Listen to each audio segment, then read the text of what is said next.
Hello YouTube, Film Buff 06 here, coming your way with a review / rant on Disney's Snow Dogs, which was released in 2002 and was inspired by this book, which I believe was called Winter Dance, The Fine Madness of Running the Iditarod.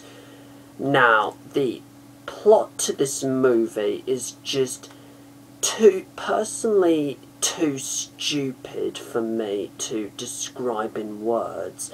So I'm going to use the blurb to this DVD. Make no bones about it, Disney Snow Dogs is a hilarious, action-packed comedy your whole family will love. 8 adorable but mischievous dogs get the best of dog hater Ted Brooks, played by Cuba Gooding Jr. Oh, Cuba Gooding Jr. When he leaves his successful Miami Beach dental practice for the wilds of Alaska to claim his inheritance. 7 Siberian Huskies and a Border Collie, and discover his roots. As Ted's life goes to the dogs, he rises to the occasion and vows to learn to mush with his inheritance.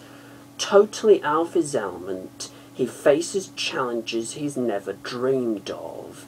There's a blizzard, thin ice, an intimidating, crusty old mountain man named Thunderjack, played by the James Coburn, the Arctic Challenge sled dog race that's only 2 weeks away, and a life and death rescue. That sums up the plot to this piece of shit movie. Now, you know what really, well, first let's get the only 2 positives about this film out of the way, shall we? I've said this before, and I will say it again, the dogs in this film are cute, okay? And actually 4 of them actually featured in 8 Below, which I previously reviewed. And another thing, this film is about 95 minutes long. But then again, that's kind of a backhanded compliment because within these 95 minutes is just nothing but utter tediousness and just utter boredom. I mean, for adults only, but not to young kids. Anyway, you know what really pisses me off about this film? Just a few things. One is that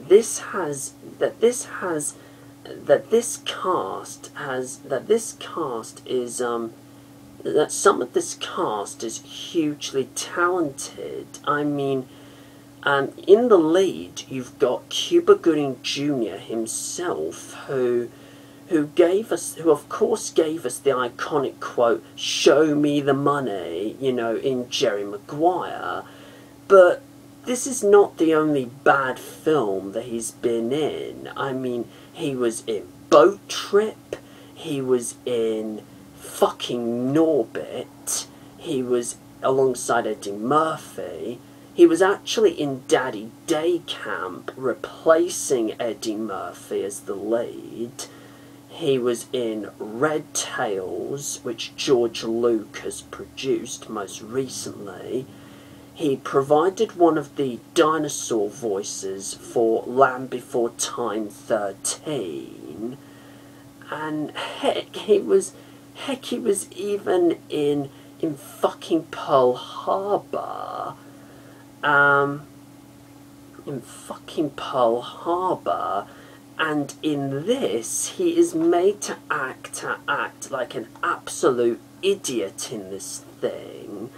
And it appalls me to think that the man who won himself a Best Supporting Actor Oscar for Jerry Maguire, who when he actually did win it, acted out sort of like Tigger in Winnie the Pooh, you know, bounced around the stage, thanking everyone under the sun. And and from there, how could he waste his career on making shit like this? Just appalls me. Also, you have James Coburn, who of course around the same year provided the voice of Mr. Waternoose in Monsters, Inc. Before he died, the same year this shit came out. And the guy is a bit of a legend in his own right. He himself won a Best Supporting Actor Oscar for his role in this film that I've never heard of. I think that is underrated, called Affliction. And it was also in such legendary films as The Great Escape and Magnificent Seven.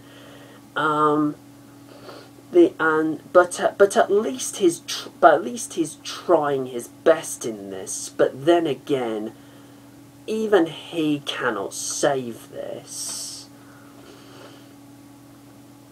Also, Nichelle Nichols is an actress that I've never actually quite heard of until I looked her up on Wikipedia, and found out that she played Uhura in the original Star Trek series, which shocked me, to be honest.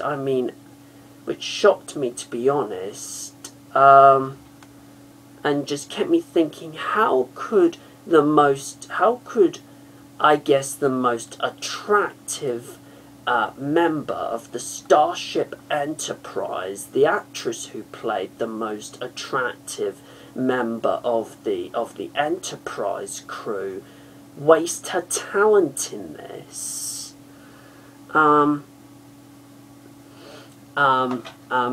And you've got Cisco in this, but he's more of a rapper that I don't pretty much care about, even though he was in Celebrity Big Brother here in the UK at one point. But other than that, just don't care about him. Michael Bolton, I'm not a fan of the guy's music, but all that I know from him is that he did the soundtrack to Hercules. Well, sang the song Go the Distance during the end credits to that film. That was it. The score is provided by John Debney, who's got a really checkered movie history when it comes to scores. He did the likes of stuff like Hocus Pocus, Cutthroat Island. He did the Doctor Who TV movie, believe it or not, Liar Liar, Inspector Gadget, Emperor's New Groove, the Spy Kids movies, Cats and Dogs, Princess Diaries, Scorpion King, Elf, Passion of the Christ, did additional music for Spider-Man 2, Cheaper by the Dozen 2, and stuff like that. So you know, sorry, sorry, sorry, I sneezed there.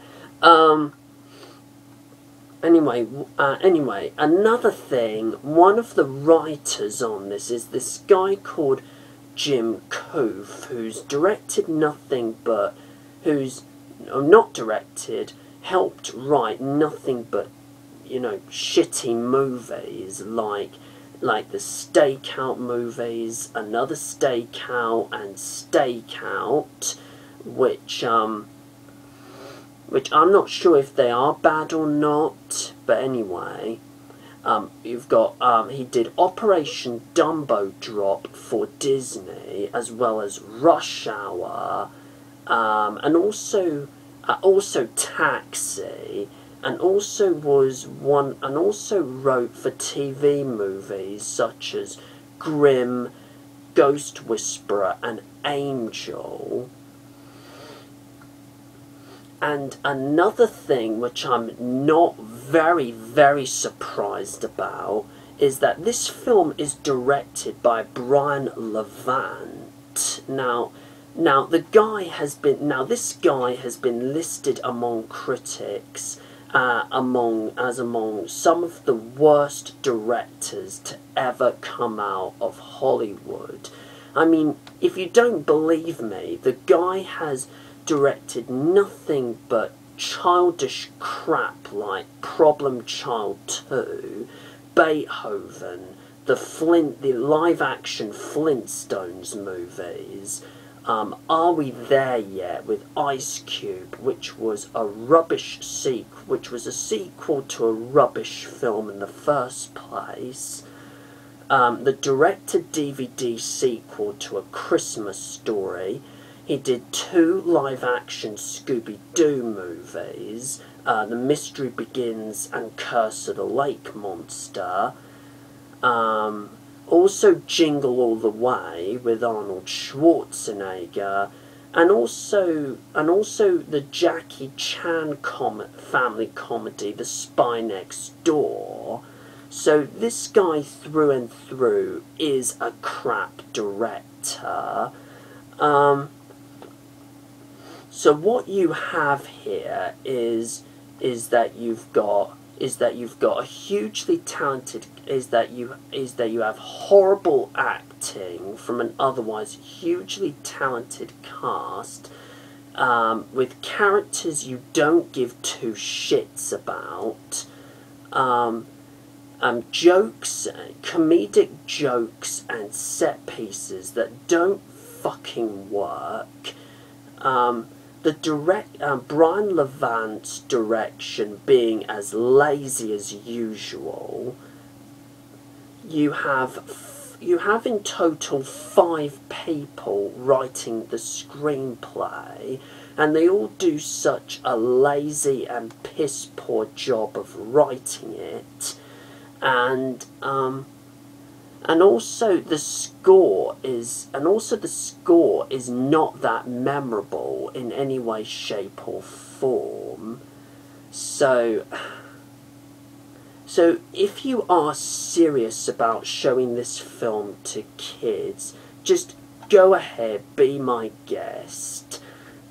This film may be, and on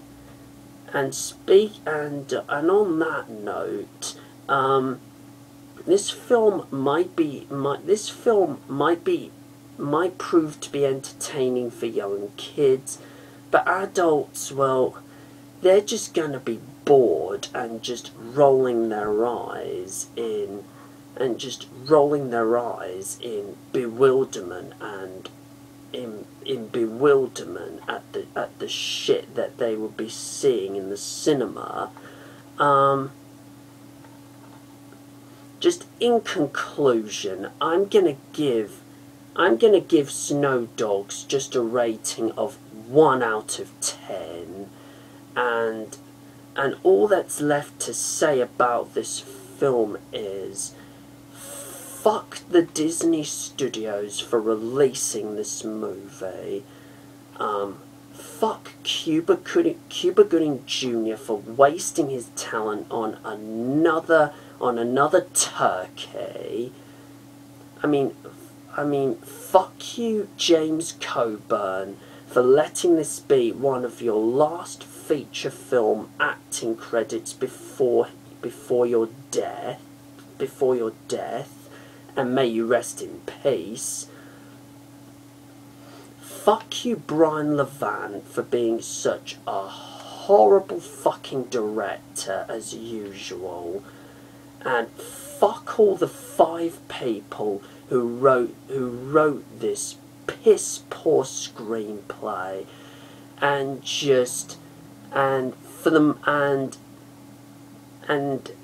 finally, this movie is a dog in and of itself, and like a dog, it should be put to sleep.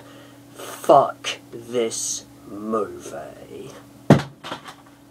Now, feel free to comment below and let me know what you think about Snow Dogs, Cuba Gooding Jr, James Coburn, or even director Brian Levant. Plus, feel free to subscribe to my channel, and until my next video, whatever it may be. What? There is another Brian Levant film that I have to see next. Which one is it this time? Jingle All the Way with Arnold Schwarzenegger. Shit. Right. I think you heard right there. Yeah. My next review is going to be Jingle All the Way with Arnold Schwarzenegger. Until then, do take care, everyone. Wish me luck on that movie. And goodbye.